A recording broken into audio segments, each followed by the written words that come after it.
Hi friends, welcome to Smart Study planet.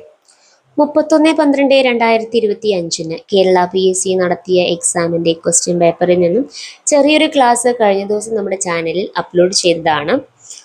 ആ question പേപ്പറിലെ ബാക്കി question answers ആണ് നമ്മൾ ഇന്ന് ഡിസ്കസ് ചെയ്യുന്നത്.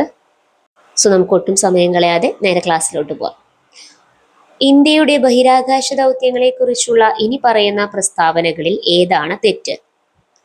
ആഴത്തിലുള്ള ബഹിരാകാശ പര്യവേഷണത്തിനായി ഒരു അത്യാധുനിക ദൂരദർശിനി സൃഷ്ടിക്കുന്നതിനായി India, USA, China, Canada, Japan എന്നിവ തമ്മിലുള്ള ആഗോള സഹകരണമാണ് 30 മീറ്റർ ടെലിസ്കോപ്പ്. ശരിയാണ്. സൂര്യനെ, കൊറോണയെയും സൗരയൂഥത്തിൽ അതിന്റെ സ്വാധീനത്തെയും കുറിച്ച് പഠിക്കാൻ രൂപകൽപ്പന ചെയ്ത ഇന്ത്യയിലെ ആദ്യത്തെ ബഹിരാകാശ അധിഷ്ഠിത സൗര നിരീക്ഷണാലയമാണ് ആദിത്യ L1. ശരിയാണ്. സ്ലിം ചന്ദ്ര ധ്രുവ പ്രദേശങ്ങൾ പര്യവേഷണം ചെയ്യുന്നതിനുള്ള ഇന്ത്യയും ജപ്പാനും തമ്മിലുള്ള ഒരു സഹകരണ ദൗത്യമാണ്. തെറ്റാണ്. 4ാമത്തെ പ്രസ്താവനയും ശരിയാണ്. 3ാമത്തെ പ്രസ്താവന തെറ്റാണ്.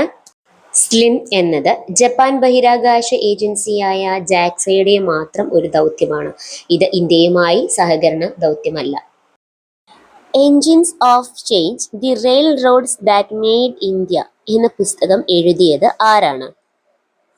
Answer option C, Ian J Kerr. Next question, El നീനോയെ കുറിച്ച് താഴെ പറയുന്ന പ്രസ്താവനകളിൽ ഏതാണ് ശരി? മധ്യ കിഴക്കൻ ഉഷ്ണമേഖല പസഫിക് സമുദ്രത്തിലെ സമുദ്രോപരിതല താപനില ഇടയ്ക്കിടയ്ക്ക് ചൂട് ആകുന്നതിലൂടെ കാണപ്പെടുന്ന ഒരു കാലാവസ്ഥാ രീതിയാണ് എൽ നീനോ. ശരിയാണ്. എൽ നീനോ സംഭവങ്ങൾ ഏകദേശം 2 മുതൽ 7 വർഷം കൂടുമ്പോൾ ക്രമരഹിതമായി സംഭവിക്കുന്നു. ശരിയാണ്. എൽ നീനോ കാലയളവിൽ ട്രേഡ് കാറ്റുകൾ ശക്തമാകുന്നു. ഈ പ്രസ്താവന തെറ്റാണ്. എൽ നീനോ കാലയളവിൽ ട്രേഡ് കാറ്റുകൾ ശക്തമാവുകയല്ല, മറിച്ച് ദുർബലമാകുകയാണ് ചെയ്യുന്നത്.